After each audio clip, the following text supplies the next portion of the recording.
So in this video, I'd like to explore the different caliber sizes in the game, and I'd like to visualize them with the ballistic trace.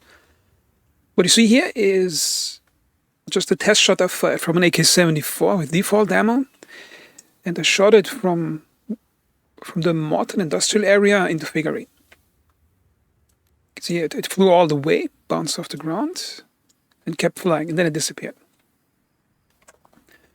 Okay, now as you can see here, the camera is up here, and I shot it from here, which I think is where the normal base is in conflict.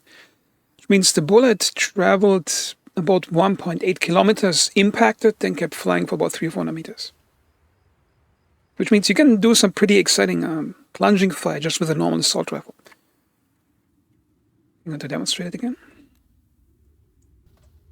It wasn't particularly aiming high, I was just shooting like that, so let's try again.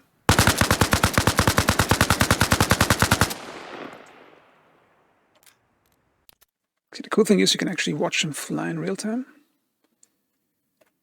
So theoretically, if you get your ranging right and perhaps have a friend to spot, you can, just with a simple assault rifle, this is what you can do. What's really cool here, you can see like the color. Green or bright green means muzzle velocity, which is about 900 meters per second. And the redder it gets, the more it loses velocity. You can see how air resistance and gravity pretty quickly weakens the normal 5.56 or 5.45 rounds. Okay, that's real time.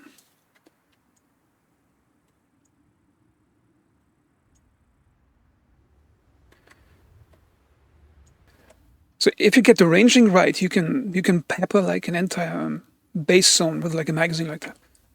And I think there's enough velocity to do serious damage to a player if you hit them. And here's the first interesting thing. If you fire around, if you pay attention to the top left of the screen, you see like information. You fire one shot, and you see like where it says age, and it's counting up the seconds.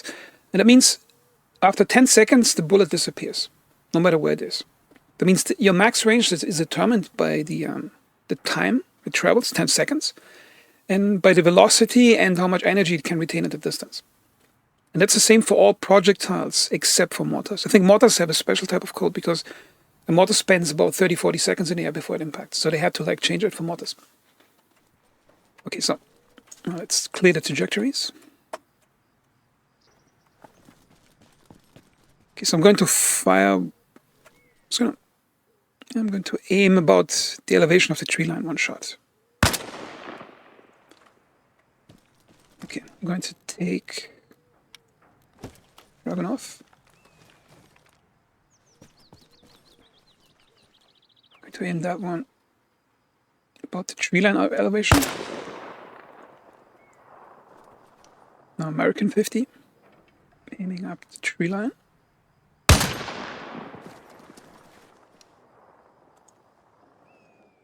Soviet 50 cal.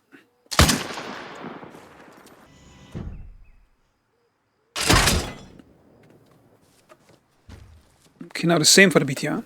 That's a PKM.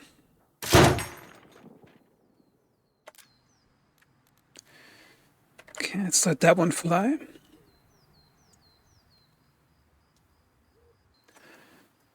So now we got a complete set of all the weapons. You can see visualized. Okay, so the first one is an AK-74. Aiming for tree line elevation. Notice it doesn't make it to the ground at that distance. So let's see how far it went. This is the camera position. This is where I shot from. And I think the elevation was probably 10 degrees above ground to the tree line. That's a rough estimate, I would guess.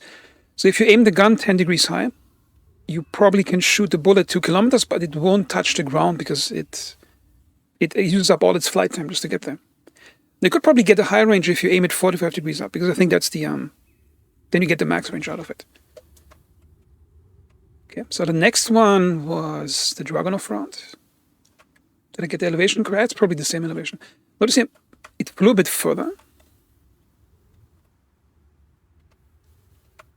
And it almost made it to the ground. And it flew probably 200 meters further. Because it's easy to get lost in the scale if you zoomed out like that. Or if you're that high with the camera. Notice what's interesting about the ballistic trajectory. See here, the trajectory of the 545 basically is curving more and then falling off faster, while the 762, the Russian one, flies straighter and has a flatter trajectory. Because I think it retains more energy as it's flying. Okay, then the next two were Soviet and American 50 calibers. Notice here the colors. That's a bit difficult to see on your screen, perhaps. It's this one and this one. Notice how they retain more greenness during the flight. Because they're heavier rounds, retain more energy. And only when they reach like 2 kilometers, then it starts falling off. It's pretty amazing how accurately the game simulates air resistance and drag like that. You can see how much energy is still retained. It would have flown further if the 10 seconds wouldn't be off. See.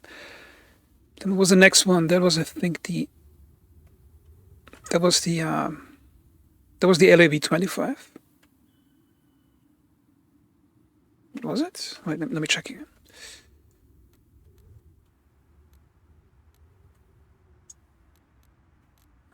Maybe the lines crossed. No, actually, that is the LAV-25.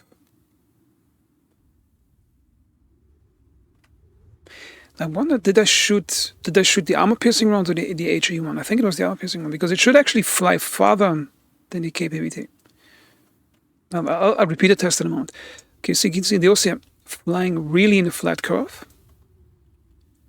The KPVT, which I think has 50% more muzzle energy than a 50 caliber.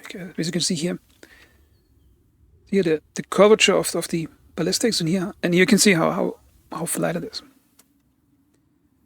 Okay, I'm going to repeat the test. Let's clear the trajectory. Actually, no, I'm not going to clear it. I'm just going to... Yeah, it was the HE was loaded. That's the wrong one. Let's try the... How is it?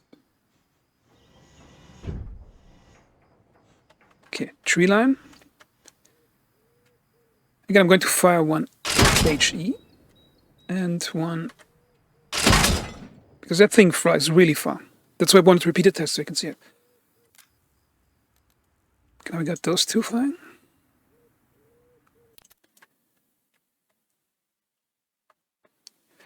Now the interesting part is I think I aimed a bit too low here in the tree line. But you can see here, the HE one, it basically gets really red right off the barrel. It turns red, gets slower and slower, but it still flies really far. It still hits the tree line here completely. But if you look at the armor-piercing version of it, notice it keeps flying and it remains green almost the entire flight. It slowly gets into orange, keeps flying, keeps flying, keeps flying. And I think it impacts into the water and skids off like that. You see the difference here? See where my camera is. Okay, just to be clear here, that thing was fired from Morten, okay? Morten. And most bullets barely make it up to here. That thing flies 1, 2, 3, 4, 5, 6, 6.5 kilometers.